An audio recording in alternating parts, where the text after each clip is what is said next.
Hello viewers. இப்போது கொஞ்ச நேரத்துக்கு முன்னாடி நமக்கு ஒரு அதிர்ச்சிகரமான செய்தி என்ன அப்படின்னு கேட்டிங்கன்னா, பாக்யராஜ் அவர்கள் இறந்துட்டார். ஸோ உண்மையாலுமே ஒரு பயங்கரமான ஒரு அதிர்ச்சிகரமான தகவல் தான். கொஞ்ச நாளைக்கு முன்னாடி தான் நம்ம கேள்விப்பட்டிருப்போம், பாரதி ராஜா அவர்கள் இருந்திருப்பார். இவருடைய பாக்யராஜோடைய குரு தான் பாரதி ராஜா. ஸோ அவருடைய இறப்பை பார்த்துட்டே இவருக்கு பார்த்திங்கன்னா ரொம்பவே சோகமாக இருந்திருக்கும் போல். ஸோ அதுக்கப்புறம் ஓரளவுக்கு நார்மலாக தான் இருந்திருக்காரு. நேற்று பார்த்திங்கன்னா என்ன நடந்திருக்குன்னா, குஷ்பு மகளோட திருமணம் கோபாலில் நடந்தது. அங்கே போயிட்டு வந்திருக்காரு. அங்கே போனப்போ கூட நல்லா தான் இருந்திருக்காரு. நல்லாவே குத்தாட்டம்லாம் போட்டிருக்காரு. குத்தாட்டம்னா டான்ஸ்லாம் கிடையாதுங்க.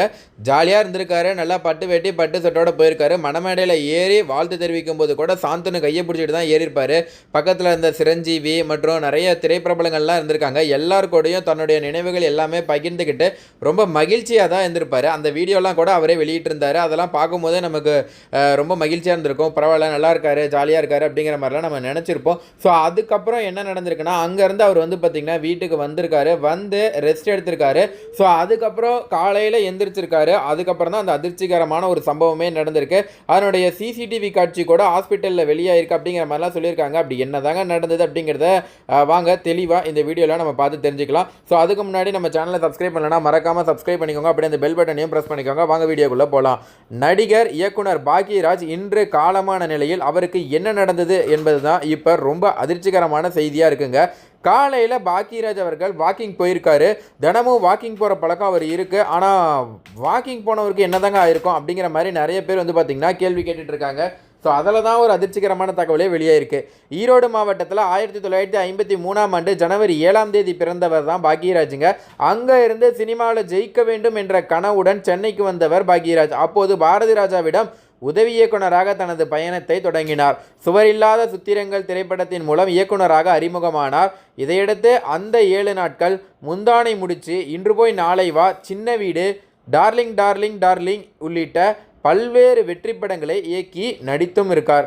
ஸோ அவரது குடும்ப பாங்கான கதை, நகைச்சுவை, உணவுபூர்வமான திரைக்கதைகளால் தமிழ் சினிமாவில் தனக்கென ஒரு முத்திரையை பதித்தார். இயக்குனர் பாரதி ராஜாவிடம் உதவி இயக்குனராக பணியாற்றியவர் 16 வயதினிலே கிழக்கே போகும் ரயில், சிகப்பு ரோஜாக்கள் உள்ளிட்ட படங்களில் இவர் பார்த்திங்கன்னா பாரதி ராஜாவிடம் உதவி இயக்குனராக இருந்திருக்காரு.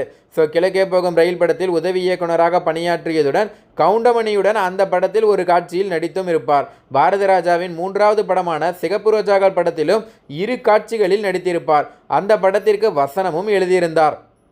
புதிய வார்ப்புகள் படத்தில் பாரதி ராஜா பாக்யராஜை வசனகர்த்தா மட்டுமில்லாமல் கதாநாயகனாக அறிமுகம் செய்தார். இதையடுத்து சுவரில்லாத சித்திரங்கள் என்ற படத்தை முதலில் 1979ஆம் ஆண்டு இயக்கினார். இதையடுத்து ராஜேஷ் கதாநாயகனாக நடித்த கன்னிப்பருவத்திலே படத்தில் வில்லன் கதாபாத்திரத்தில் பாக்யராஜ் நடித்திருந்தார். மௌன கீதங்கள், இன்று போய் நாளை வா ஆகிய பாக்யராஜின் வெற்றி படங்களாயின. விடியும் வரை காத்திரு என்னும் திரைப்படத்தை பாக்யராஜ் இயக்கி நடித்திருந்தார். பாக்யராஜ் தனது முத்திரையை முழுமையாக பதித்து வெற்றியீட்டிய திரைப்படங்களாக அந்த 7 நாட்கள், தூரல் நின்று போச்சு போன்றவை கருதப்படுகின்றன. டார்லிங் டார்லிங் டார்லிங் வெற்றி படத்தை இயக்கி அதில் நடித்த பூர்ணிமாவை மனைவியாக ஏற்றுக்கொண்டார். 1982ஆம் ஆண்டு முந்தானை முடிச்சு படத்தில் ஊர்வசியை அறிமுகம் செய்தார். இதுவரை தமிழ், தெலுங்கு, இந்தி உள்ளிட்ட மொழிகளில் 100 படங்களில் நடித்தும் இயக்குனராகவும் பணியாற்றியுள்ளார். 25 திரைப்படங்களை இயக்கியுள்ளார். தனது மகளை திரைத்துறையில் ஜொலிக்க வைக்க முயன்று அது முடியாமல் போனது. ஸோ அது பார்த்திங்கன்னா அவருக்கு ஒரு சோகமாகவே இருந்திருக்கு அப்படின்னே சொல்லலாங்க. ஸோ இந்த நிலையில் பாக்யராஜுக்கு திடீர்னு மாரடைப்பு ஏற்பட்டு அவர் மருத்துவமனையில் அனுமதிக்கப்பட்டு சிகிச்சை பலனின்றி காலமானார். அவருக்கு என்னதான் நடந்தது அப்படிங்கிறத வாங்க பார்க்கலாம். பாக்யராஜின் குருநாதர் பாரதி ராஜா காலமானதும் பாக்யராஜ் உடைந்து போய்விட்டார். இதுவரை பாரதி ராஜா என்று எங்குமே குறிப்பிடாமல் இயக்குனர் குருநாதர் என்றே அழைத்திருக்கிறார். பாரதி ராஜா இறந்ததும் அவரது உடல் தேனியில் நல்லடக்கம் செய்யப்படும் வரை பாக்யராஜ் சோகத்திலே மூழ்கியிருந்தார். அந்த காரியங்களை முடித்துவிட்டு அவர் சென்னை திரும்பிய போதும் பாரதி ராஜாவின் மறைவிலிருந்து அவரால் மீளா முடியவில்லை என்கிறார்கள். இந்த நிலையில் இன்று காலை வழக்கம் போல் வள்ளுவர் கோட்டத்தை சுற்றியுள்ள பகுதியில் அவர் நடைபயிற்சி மேற்கொண்டாராம். அப்போது வீடு திரும்பிய அவர் தனக்கு லேசாக நெஞ்சு வலிக்கிறது என கூறி சோஃபாவில் அமர்ந்தாராம். அவரை அப்போலோ மருத்துவமனைக்கு கொண்டு சென்ற போது மயங்கிய நிலையில் சுயநினைவை இழந்து காணப்பட்டாராம். அவருக்கு சிகிச்சை அளித்த நிலையில் சிகிச்சை பலனின்றி பாக்யராஜ் உயிரிழந்தார். இந்த தகவலறிந்த திரைத்துறையினர் கண்ணீர் மல்க பாக்யராஜின் வீட்டுக்கு வந்த வண்ணம் உள்ளனர். பாக்யராஜிடம் உதவி இயக்குனராக பணியாற்றிய பார்த்திபன் சோகம் நிறைந்த முகத்துடன் வந்துள்ளார். காயத்ரி ரகுராம் உள்ளிட்டோரும் வந்துள்ளார்கள். ஸோ மேலும் இதை பற்றி சுகாசினி மணிரத்னம் அவர்கள் மிகுந்த வேதனையோட செய்தியாளர்களை பேசியிருக்காங்க. செய்தியாளர்களிடம் அப்படியே அவங்க சொல்லும்போது என்ன சொல்லியிருக்காங்கிறத வாங்க பார்க்கலாம். குஷ்பு மகள் திருமணத்தில் அவர் ரொம்ப சந்தோஷமாக எங்களுடன் கலந்து கொண்டார். இன்று காலை கூட நடைபெற்று முடித்துவிட்டு வந்து கொஞ்சம் நெஞ்சு வலிப்பதாக சொல்லியிருக்கிறார். ஆனால் அதற்குள் மருத்துவமனைக்கு கொண்டு செல்லும் வழியிலேயே அவரது உயிர் பிரிந்திருக்கிறது என்பதை நம்பவே முடியவில்லை என்று தெரிவித்துள்ளனர். இயக்குனர் பாக்யராஜின் மறைவுக்கு திரைத்துறையில் அரசியல் தலைவர்கள் மற்றும் லட்சக்கணக்கான ரசிகர்கள் தங்களது ஆழ்ந்த இரங்கலை தெரிவித்து வருகின்றனர். ஸோ அது மட்டும் இல்லாமல் வந்து பார்த்திங்கன்னா அவங்க அந்த ஆம்புலன்ஸில் தான் கூட்டிகிட்டு போயிருக்காங்க. ஸோ ஆம்புலன்ஸில் வந்து பார்த்திங்கன்னா கேமரா சிசிடிவி காட்சி எல்லாமே பதிவாயிருக்கு. ஸோ அது மட்டும் இல்லாமல் வந்து பார்த்திங்கன்னா அங்கே இருந்து அப்போலோ ஹாஸ்பிட்டலுக்கு கூட்டிகிட்டு போகிற வரைக்கும் அந்த இடத்துலையும் ஃபுல்லாக வந்து பார்த்திங்கன்னா சிசிடிவி தான் ரெக்கார்டாக இருக்குது. ஸோ அந்த காட்சிகள் இப்போ வந்து பார்த்திங்கன்னா கிடச்சிருக்கு கையில்.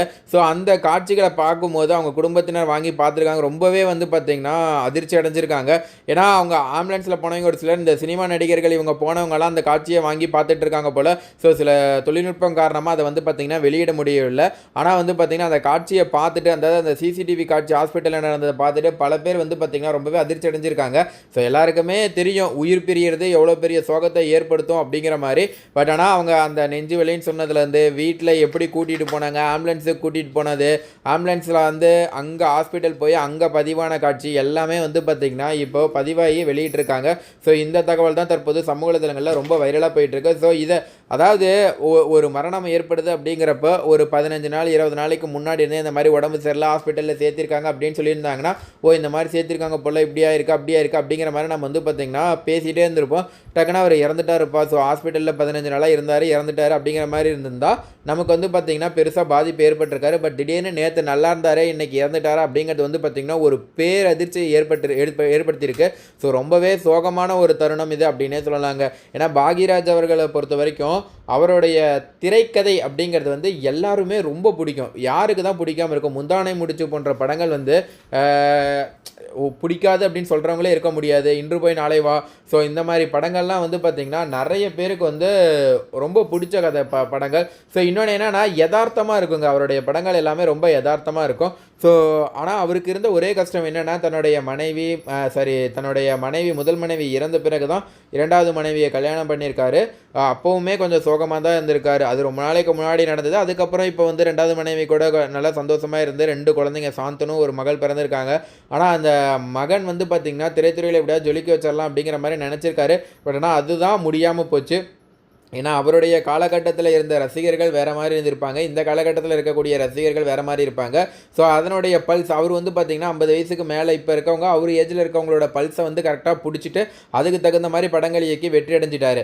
ஆனால் அவருடைய மகனுக்கு தகுந்த மாதிரி இன்றைக்கி இருக்க இளைஞர்களோட பல்ஸை வந்து அவர் பிடிக்க தவறிட்டார் அப்படின்னே சொல்லலாங்க. ஸோ நீங்கள் என்ன நினைக்கிறீங்க? உங்களுக்கு பாக்யராஜ் அவர்களோட படங்களில் என்ன படங்கள் பிடிக்கும் அப்படிங்கிறத கீழே கமெண்ட்டில் பதிவு பண்ணிங்கன்னா கண்டிப்பாக அவருக்கு வந்து பார்த்திங்கன்னா ஒரு ஆன்மா வந்து சாந்தி அடையிறதா இருக்கும். ஏன்னா ஒருத்தரோட படைப்பு தான் ரொம்ப வந்து பெரிய விஷயமா என்றைக்கும் நின்று பேசும். உங்களுக்கு பாக்யராஜ் அவர்கள் பிடிக்கும்னு இந்த வீடியோவை லைக் பண்ணுங்கள். நன்றி, வணக்கம்.